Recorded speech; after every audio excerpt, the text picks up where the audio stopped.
Well, Jen, our viewers above a certain age are sure to remember the tumultuous year of 1968 for any number of reasons. But it was also notable as the year for the First in the Nation primary because that's when a sitting president chose not to compete in the primary, and his supporters here staged a write-in effort. Sound familiar?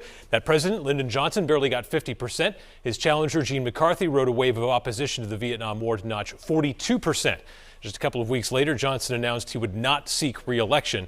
And that primary remains the benchmark for intra-party challengers to sitting presidents.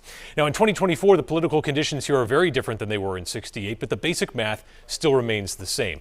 If President Biden, as a write-in, can't clear that 50% hurdle by a solid amount, it's going to invite comparisons to the past, and he's going to be weathering some negative headlines coming out of New Hampshire. One big difference is the challengers. Gene McCarthy was able to tap into the youth vote in a big way. We haven't seen Dean Phillips or Marianne Williamson make that same kind of headway with any particular voting group. The Democratic base seems pretty locked in on the president. But here's the difficulty in translating that innate support into votes. Biden's name isn't on the ballot, and as hard as the Democratic establishment here worked to educate its voters on how to do the write-in, and it's not super complicated, you still have a good number of voters showing up to the polls, learning for the first time that Biden's not on the ballot when they go to vote.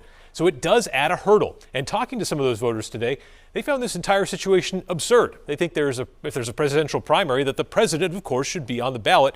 They're not interested in any squabbles with the DNC about first in the nation status. Maybe Dean Phillips and Marianne Williamson benefit from that, but from what we've seen today, it seems like those undeclared voters are just flooding into the Republican primary because it's more competitive. That's going to sap votes away from the challengers on the Democratic side. Jen and Steve.